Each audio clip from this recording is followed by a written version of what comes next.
comes from the top down.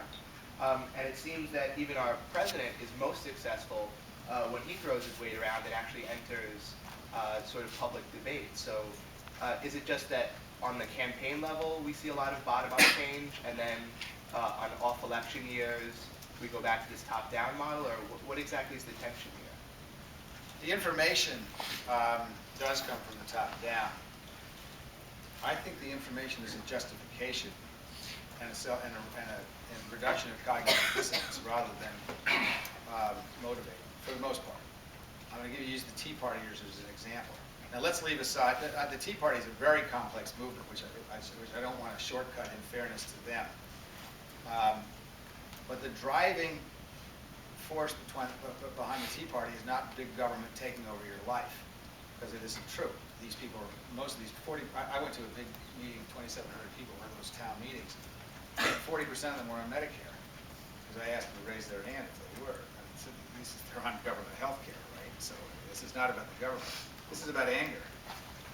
They're very angry. Why are they angry?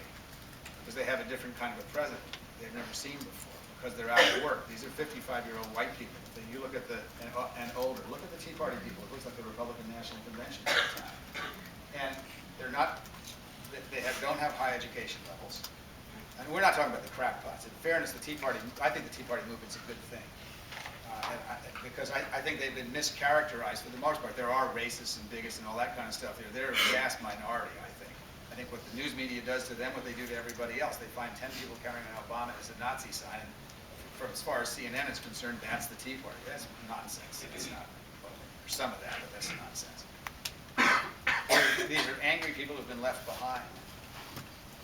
In 2040, long before you're my age, the majority of this country is going to look like Barack Obama in some way. The majority of this country is going to have a whole different skill set. The majority of this country is going to have a very different attitude towards the kinds of people that elected Barack Obama, because they're going to be in the majority. They're going to be you. For these folks, this is a foreign concept.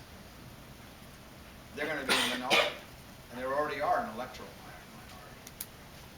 And as they feel powerless, this is not a new phenomenon. Age-old, in bad economic times, people feel powerless, and it's usually the people who have the least skills. But this is a particular subset of the population that's been in power for 250 years, 300, 400 years in this country. And they're not in power anymore, symbolically. And demographically, it's going to get worse and worse. So this time the under 35s had a huge turnout. Next time it'll be under 43, under 39. Then it'll be under 43. Then it'll be under 47. So their group is shrinking. As it shrinks, they're less empowered, and they're angrier and angrier, until they finally reduce their own cognitive dissonance and either get on the program or else get out of politics. So what's motivating, as it turns out, it's not the disinformation of the Republican Party. That's just something they can hang their hat on. What's motivating them is some really fundamental internal things. Now, I want to talk for a second to prove my point, at least what I think proves my point, is about the movement that elected Obama.